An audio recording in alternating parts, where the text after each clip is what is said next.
We're going to learn about conformations of alkanes. Alkanes can form different conformers or rotamers, and those are just 3D arrangements that come about from rotation about the single bond. So from rotating them about a carbon-carbon bond. So with these single carbon-carbon bonds, they're free to rotate. The staggered conformation is going to be preferred. And in the staggered conformation, what we see two hydrogens here and here with one in between in three-dimensional space. This one's in between. And so when we stare down the central CC bond, where we see one carbon right behind the other, we see that this hydrogen in front is in between these two hydrogens that are in the back. Now, let's actually use some different colors. Let's do hydrogen in the front, hydrogens in the front so that we can see those a little bit clearer. Let's do, these three can be our hydrogens that are in the back. And so they're staggered in between the other hydrogens. And right at this point in the center, we're staring down the carbon-carbon bond. So this is one carbon with another carbon atom directly behind it. Now, if we imagine spinning or rotating, really, to me, it looks like this back carbon atom so that these hydrogens move over 60 degrees, then what we see is eclipsing.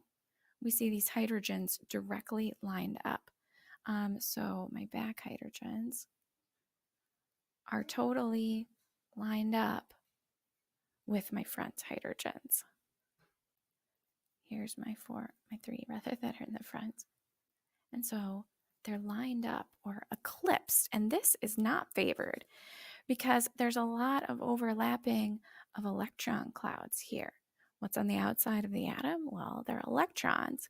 And so the negative electrons of one atom get too close to the negative electrons of another. That electron cloud overlapping causes that eclipsed conformation to be much less favored, and the staggered conformations to be the favored conformation.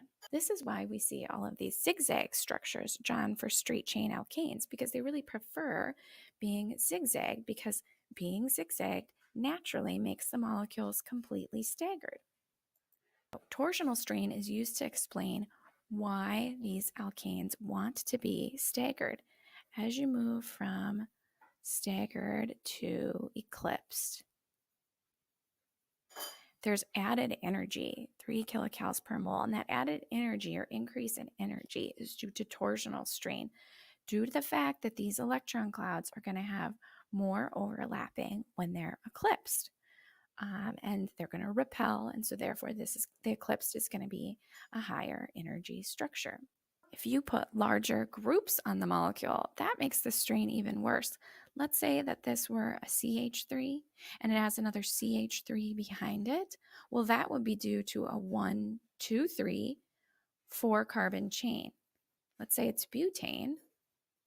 You're going to have even more overlap of electron clouds here, and there's an additional name for that. That name is steric strain.